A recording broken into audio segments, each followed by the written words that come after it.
इस लाइव में हम आपको ऐसी खबर से रूबरू करवाएंगे जो आपको हैरान करने के साथ साथ परेशान भी कर देगी। कोविड का दौर चल रहा है और इस कोविड के दौरान ही ये खबर सामने आ रही है कि उन डॉक्टर्स की अपॉइंटमेंट्स कश्मीर के स्किम्स में हुई है जिसकी कोई भी एडवर्टीजमेंट नहीं निकली थी और वो ऑर्डर भी हमारे पास है। सबसे पहले हम रुक करेंगे कश्मीर से, हमारे सीनियर साथी सनम एजाज है। सनम एजाज, सबसे पहले बताइएगा कि ये पूरा मामला क्या है बैकडोर एंट्रीज का। देखिए प्रियंका, सिकमल जो है ये बहुत मशहूर रहा है बैकडोर्स का, और बहुत पहले से इसमें इस तरह की प्रैक्टिस होती रही है। रिसेंटली मुझे याद है करीबन 5-6 महीने पहले भी एक ऑर्डर ऐसे हुआ था जिसमें लगभग 20 के करीब डॉक्टर्स जो हैं वो बैक चैनल अपॉइंटमेंट, उनकी तब इल्जाम आरोप लगे थे और तब सरकार को लोगों ने अनुरोध किया था कि सरकार इस पे कार्रवाई करे, देखे ये बैक चैनल बैकडोर अपॉइंटमेंट्स हैं या क्या है, कायदा और कानून जो है वो अपनाया गया या नहीं। और फिर सरकार की खामोशी भी देखी गई कि ऐसा कुछ नहीं हुआ। सरकार, जहां हमारी जो सरकार कहती है कि वो करप्शन को खत्म करेगी, लेकिन वहां पे समझ में खामोश क्यों है वो सरकार तब साफ नहीं कर सकी कि क्यों खामोशी है। और अब एक और ऑर्डर भी है जो आपके पास भी है, मेरे पास भी है। लगभग इस ऑर्डर के हवाले से भी यही बताया जाता है कि बैकडोर अपॉइंटमेंट से, और इसमें इंपॉर्टेंट मुद्दे दो हैं। एक तो यह है कि इस ऑर्डर जो अपॉइंटमेंट्स, लगभग ये 7 अपॉइंटमेंट हुए, 7 डॉक्टर्स को जो यहाँ पे अपॉइंट किया गया है सोहरा में, इन 7 डॉक्टर्स के हवाले से कोई भी नोटिफिकेशन का एडवर्टाइज जारी नहीं हुआ है, किसी भी अखबार में एडवर्टाइज जारी नहीं हुआ है। वो डायरेक्टली उन्होंने उनसे एप्लीकेशन इन डॉक्टर्स का हवाले से बताया जा रहा है कि इन्हें अप्लाई किया और इनको जॉब मिल गया। मतलब इतना सस्ता, इतना रास्ते पे हमारे यहाँ जॉब है कि इधर से आप जाइए, अप्लाई कीजिए, आपको जॉब मिल जाएगा, ये बताया है सोहरा ने।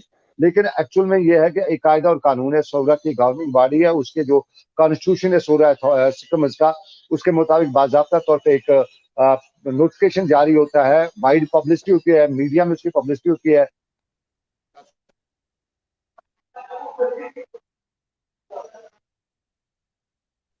जी, में कहीं न कहीं ये देखने की सरकार कोशिश करती है। देखिए उसमें ये देखने की कोशिश करती है सरकार कि किस तरह से उनका एक क्राइटेरिया होता है, उस क्राइटेरिया में जो होता है उसको जवाब मिलता है। लेकिन यहाँ पे ये हुआ है कि सीधा इन लोगों को ऑर्डर आ जाता है, ये ऑर्डर जो है इन लोगों को भेजा जाता है और ये बाज़ाब्ता इनको बताया जाता है कि ज्वाइन करिए। अब प्रियंका, इसमें 2 तरह के सवाल खड़ा होते हैं। एक सवाल हो गया बैक चैनल, दूसरा सवाल ये है कि आप देखिए सीरियल नंबर 2 पे इंशा नाम की लड़की है, ये डॉक्टर इंशा है, ये इसकी पेरेंटेज लिखी हुई है। सीरियल नंबर 1 पे डॉक्टर इरम है, उसकी पेरेंटेज है, उसका एड्रेस है, ये कहाँ की रहने वाली है, क्या है। और उसके बाद सीरियल नंबर 2 देखिए, इस पे नाम है, इसकी पेरेंटेज है, इसका एड्रेस नहीं। ये डॉक्टर इंशा जो है ये कौन है, कहाँ की है, ये कोई पता नहीं है। क्या ये मेडिकल ये इसने एमबीबीएस किया भी है या नहीं किया, ये भी नहीं बताया जा सकता है। डॉक्टर लिख दिया है ताकि मोहल्ले इलाके के लोग भी देखें। अब ये भी पता करना है कि इसने किस, अगर ये कश्मीरी है, अब अगर मान लेते हैं ये कश्मीरी है, तो क्या इसने पाकिस्तान के मेडिकल कॉलेज से एमबीबीएस तो नहीं किया, जिसको मान्यता ही नहीं है। अब ये अगर वहां के मेडिकल कॉलेज से एमबीबीएस करके होती तो फिर यहाँ लोगों को पता चल जाता कि फलाने मोहल्ले की फलानी की बेटी है, इंशा है, वो जी हो गई, डॉक्टर बन गई, वो उसके अपॉइंट हो गई, तो सवाल खड़ा हो सकते थे कि उसने कहाँ से किया है। तो यहाँ वो चीज नहीं है, शक वहां से है। अब सीरियल नंबर 7 पे 5 पे आप चले जाइए, वहां पे भी दूसरे डॉक्टर का नाम है और उसपे भी नाम उसका है, उसकी पेरेंटेज है, लेकिन ये पता नहीं डॉक्टर बशारत का नाम लिखा है, लेकिन ये पता नहीं है डॉक्टर बशारत है कौन, कहाँ का है, इसने कहाँ से डिग्री की है, ये वाकई में एमबीबीएस डिग्री याफ्ता है या बीडीएस करके सोहरा में इसको जवाब दे रहे हैं, या बीबीएस करके है। ये वो है जो सवाल जो है यहाँ पे बहुत खड़े हो रहे हैं। और यहाँ पे आपको एक चीज यहाँ पे बतानी हमें पड़ेगी, सोहरा में यूजुअली जो टॉप ब्रॉस है उनके बारे में भी लोगों को शक है, लोग इल्जाम लगा रहे हैं कि वो भी बैकडोर से आए हैं प्रॉपर, कहीं ना कहीं बहुत से लोगों के हवाले से, जो टॉप ब्रॉस के उनके हवाले से लोग कई बार खर्चात उठा रहे। और माजी में कभी बताया जाता था कि जो पीडीपी का हमदर्द है तो वो आ जाता था, जो नेशनल कॉन्फ्रेंस का है तो वो आ जाता था। लेकिन अब उम्मीद जागी थी कि कहीं ना कहीं एलजी नए हैं, सरकार करप्शन के खिलाफ कर रही है और करप्शन के खिलाफ बहुत ज्यादा केसेस यहाँ है। लेकिन यहाँ पे फिर वही पुरानी बात याद आ रही है कि सरकार करप्शन पे लगाम लगाना चाहती है, लेकिन पटवारी और क्लर्क को पकड़ेगी, बड़े किसी को नहीं। यहाँ पे सरकार को चाहिए था, जब पिछली बार हुआ लगभग ये 4 महीने का केस है, तब भी लोगों ने बताया था कि उम्मीद रखी थी कि एलजी इसमें देखेंगे और चीफ सेक्रेटरी इसमें इंटरवीन करेंगे। अब चीफ सेक्रेटरी इंटरवीन क्यों नहीं कर रहे, ये बहुत बड़ा सवाल है। पिछली बार भी इंटरवीन नहीं किया, आज भी चीफ सेक्रेटरी इस मामले को देखे कि कैसे ये बैक चैनल से अकाउंट, और इस कोविड के दौरान, इस महामारी के दौरान लोग मर रहे हैं, लोगों को बाकी चीजें हैं, लोग अब पता नहीं है कौन कब जिएगा, ये बहुत इंपॉर्टेंट है। और उसके बाद यहाँ पे वो बैक चैनल से, अब इसमें पैसे हैं, अब इसमें ये है कि ये कुछ बड़े लोगों के बेटे हैं, ये पता करना है। और उसमें बहुत ज्यादा ये है कि बहुत ज्यादा दिल दुखता है जब इस तरह के वाकयात यहाँ देखने मिलते हैं। जी प्रियंका। बिल्कुल आपने सही फरमाया कि जम्मू कश्मीर में जहां कोविड को लेकर अलार्मिंग सिचुएशन है, इस तरह की खबर आना आम जनता पर किस तरह का मैसेज जाता है। आपने बिल्कुल सही फरमाया, जो 7 डॉक्टर्स इस लिस्ट में जिनके नाम मेंशन किए गए हैं, उसमें कुछ डॉक्टर्स हैं जिनका रेजिडेंस भी नहीं मेंशन किया गया है। और ये जरूर मेंशन किया गया है कि इन 7 डॉक्टर्स को अपॉइंट किया गया है, उनको मंथली जो स्टिपेंड मिलेगा वो 67,700 पर मंथ मिलेगा। ये जरूर मेंशन किया गया। प्रियंका, आप जी इसकी सेकंड लाइन पर ये इसको 67,000 plus other allowances plus HRA, ये लाख 1.5 लाख रुपए तक जाता है। अदर अलाउंस होते हैं इनका, वो बाकी चीजें होती, ये लाख 1.5 लाख इनको मंथली सैलरी मिलेगी। अब ये क्या ये मतलब मुफ्त में नहीं है, इसमें कहीं ना कहीं है। और एक दिलचस्प कहानी बताओ, इन पे कोई कार्रवाई अगर नहीं होती है, मत देखिए, हम मीडिया के लोगों की जिम्मेदारी, हम इन चीजों को बताएं, पब्लिक तक लाएं, सरकार तक लाएं, लेकिन हमें बाद में हमें भुगतना पड़ता है। हमने खबर की, हमने इस खबर को ब्रेक किया, हमने वर्क किया, और बाद में सरकार के कुछ कारंदे जो है वो साफ जाहिर है, इनमें से कुछ लोग होंगे, बच्चे होंगे, उनके वालिदैन जो होंगे वो बड़े पोर्टफोलियो में, क्योंकि आम आदमी के, गरीब के बच्चे को ऐसे कोई अपॉइंट नहीं करता है, ये बड़े लोगों के बच्चे होंगे। तो वो फिर वो अपना जो होता है, उनका जो खुंदक होती है, वो कहीं ना कहीं उन लोगों पे गिराते हैं, मीडिया के लोगों पे, जो इस चीज को हाईलाइट करते हैं।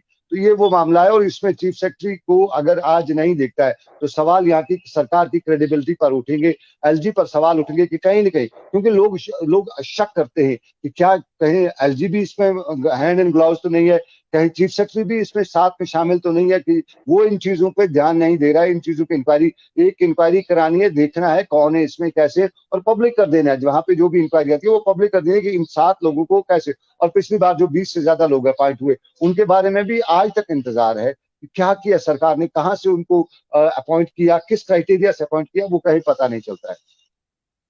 बिल्कुल, और कल से ये ऑर्डर सामने आया है तो जाहिर तौर पर सबके पास पहुंच गया होगा, पर क्या एडमिनिस्ट्रेशन की तरफ से, किसी ऑफिशियल की तरफ से इस पर कोई रिएक्शन आया है अभी? देखिए प्रियंका, मैंने सुबह सुबह ही सिक्किम की अथॉरिटी से बात करना चाहिए थी। मैंने वहां की जो PRO है, कलसुम है, उनसे बात की थी। उन्होंने एक तरह से मुझे समझाने और बताने की बात की थी, आम भाषा में, प्रैक्टिकली वो नहीं था। मैंने कहा, जो कोशिश की थी कि मैं डायरेक्टर जो सिक्किम है उनसे बात करें, लेकिन यूजुअली डायरेक्टर सिक्किम जो है वो मीडिया से बात कम ही करते हैं, और उसके साथ साथ वो मीडिया से ज्यादा इंटरेक्शन नहीं करते हैं। उनका मानना है कि ऊपर वाला, उनके ऊपर के जो बड़े लोग हैं वो उनसे खुश हैं, तो बाकी कोई मीडिया हो या कोई उनका कोई कुछ नहीं कर सकता है। तो उन्होंने बात नहीं की, उन्होंने फोन नहीं उठाया, लेकिन मैंने वहाँ की PRO से बात की यार, कुछ और मुझे वहाँ के कुछ और डॉक्टरों ने भी बात करते हुए बताया कि बहुत अफसोस हो रहा है कि हमारा जो हक है लोगों का वो मारा जा रहा है, और बाकायदा तौर पे उसमें कहीं ना कहीं इसमें डायरेक्टर सिक्किम्स का हाथ, उनके हाथ के बिना ये हो नहीं सकता है, क्योंकि उनके ऑफिस का ऑर्डर है, तो उसके बगैर हो नहीं सकता है। तो वो डॉक्टर्स वहाँ के या कुछ वहाँ स्टाफ के लोग बता रहे थे कि ना इंसाफियां इतनी नहीं होती। वो बता रहे थे अगर सूरत की एक बार जांच पड़ताल की जाए, और डायरेक्टर से लेके नीचे कुछ और लोग हैं उनके अगर इंक्वायरी की जाए, तो बहुत कुछ सामने निकल के आ सकता है। ये एक मिसाल है, ये एक, उन्होंने कहा ये एक छोटी सी बात है, इससे बड़े बड़े भी मामला हैं जो सूरा में हो रहे हैं, और सूरा में ये सब कुछ होते हुए भी सरकार खामोश तमाशाई बनी हुई है।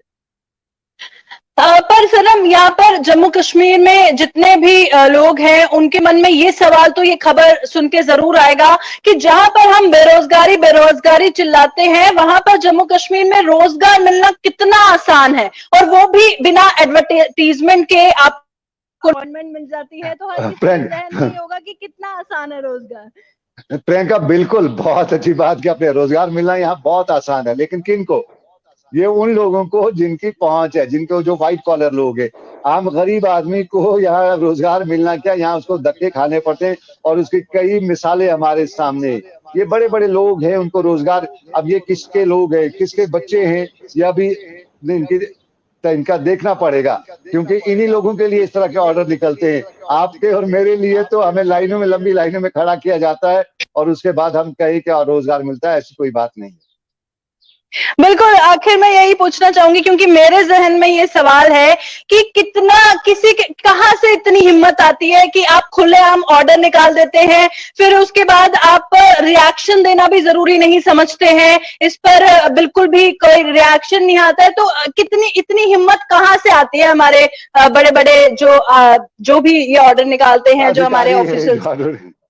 देखिए, हिम्मत की जब बात की तो हिम्मत तब आती है जब पीछे कोई धक्का देने वाला होगा। तो साफ जाहिर है यहाँ जिन्होंने जिस भी अथॉरिटी ने ऑर्डर निकाला उसको पता है मेरा कोई कुछ बिगाड़ने वाला नहीं है, क्योंकि यह मीडिया में आता है, इस पे लोग वावेला करें। और यहाँ एक कहावत ये भी है कि 2 दिन लोग शोर करते हैं, तीसरे दिन भूल जाते हैं। मीडिया भी 2 दिन इस पे खबर करेगा, तीसरे दिन भूल जाएगा। तो उन लोगों को पता है इस पे। और फिर जो इस चीज को अकाउंटेबल बनाने वाले हैं, हमारे चीफ सेक्रेटरी हैं, हमारा एसीबी है, हमारा क्राइम डिपार्टमेंट है, हमारा जो एलजी है, वो लोगों को इस पे संज्ञान लेना पड़ेगा उन्होंने। लेकिन शायद ये लोग जानते हैं, शायद इन्हें कहीं ना कहीं ये भी है कि कोई इनके पीछे ऐसे लोग हैं कि उनको मालूम है कि इनके खिलाफ कोई कार्रवाई नहीं होगी, तभी इतनी धड़ल्ले से इस तरह के ऑर्डर्स निकाले जा सकते हैं। और ये विदाउट, जहां तक आइडिया लगाया जा सकता है, अगर इसमें चीफ सेक्रेटरी इंटरवीन नहीं करते हैं तो सवाल बड़े बड़े उठेंगे। अब वो दूसरी बात है कि उन सवालों को उन तक कौन पहुंचाएगा, लेकिन सवाल बहुत उठते हैं। और ये बड़ा सवाल है सोगरा के अथॉरिटीज के हवाले से कि आज जो कुछ भी ऑर्डर मार्केट में है, इस ऑर्डर के हवाले से सोगरा के अथॉरिटीज को टास्क पे लेना पड़ेगा, सरकार को बताना पड़ेगा कि नहीं, जो गलत करेगा हम उसको नहीं बख्शने वाले हैं। अब ये छोटे अब वो लोग कहते हैं कि यार छोटे 10,000 के पटवारी और छोटे मुलाजिम पे, क्लर्क पे कांच गिरनी है। बड़ों को 2-3 को अगर कहीं न कहीं सजा लगेगी तो बाद में पता आगे रोकथाम इस तरह के वाकयात हो जाएगी। जी बिल्कुल, शुक्रिया सनम तमाम जानकारी हम तक पहुंचाने के लिए। सनम एजाज हमारे साथ ज्वाइन किए हुए थे। और आप देखिए, जम्मू कश्मीर में आपकी अपॉइंटमेंट मिलना कितना आसान है कि 1,00,000-1,50,000 रुपए की सैलरी आपको मिलेगी और एडवर्टीजमेंट भी नहीं उसकी कहीं पर होगी और आपको उसकी अपॉइंटमेंट भी मिल जाएगी, वो भी 1,50,000 वाली सैलरी वाली जॉब आपको मिल जाएगी। कितना आसान है। पर आप देखिए हौसले कितने बुलंद है ऑर्डर निकालने वाले अधिकारियों के कि उनको कोई खौफ नहीं है, कोई डर नहीं है कि जो हमने ऑर्डर निकाला है उस पे कुछ रिएक्शन आ सकता है। खैर, मैं आपको कोशिश कर रही हूं कि मैं आपको वो ऑर्डर दिखा देती हूं, नाम दिखा देती हूं, क्योंकि वहां पर सवाल ये है कि जिन डॉक्टर्स के नाम सामने आए हैं, उन डॉक्टर्स जिन डॉक्टर्स के नाम सामने आए हैं, आप देखिए, मैं कोशिश करूंगी कि वो मैं आपको दिखा दूं। डॉक्टर सबसे पहले इराम जान है, डॉटर ऑफ गुलाम कादिर चारू, जो कि कल्लीबाग के रहने वाले हैं। फिर दूसरे नंबर पे देखिए आप, डॉक्टर इंशा शौकत है, डॉटर ऑफ शौकत अहमद जरगर, जिनका रेजिडेंस भी यहाँ पर मेंशन नहीं किया गया है। फिर डॉक्टर अजहर हाशमी है, सन ऑफ जहूर अहमद हाशमी, जो कि उमर कॉलोनी लाल बाजार के रहने वाले हैं। और वहीं पर मैं आपको बता दूं, डॉक्टर इनारा अबीर है, डॉटर ऑफ डॉक्टर केसर अहमद, जो कि house number 288 Shah Anwar colony की रहने वाली हैं। फिर उसके बाद डॉक्टर बशारत मुनीर बांडे हैं, सन ऑफ मुनीर अहमद बांडे, इनका भी रेजिडेंस मेंशन नहीं किया गया है। डॉक्टर परिसा राशिद हैं, daughter of professor Abdul Rashid loan, और रहने वाले हैं वो पीर बाग श्रीनगर के।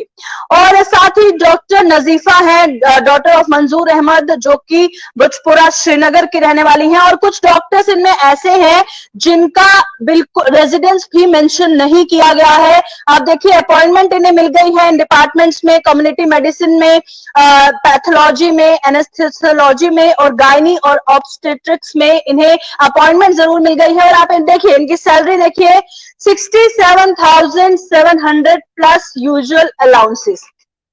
तो इसी सवाल के साथ कि इस बैकडोर एंट्रीज का जवाब कौन देगा, लूंगी इजाजत। देखते रहे जेके न्यूज पॉइंट।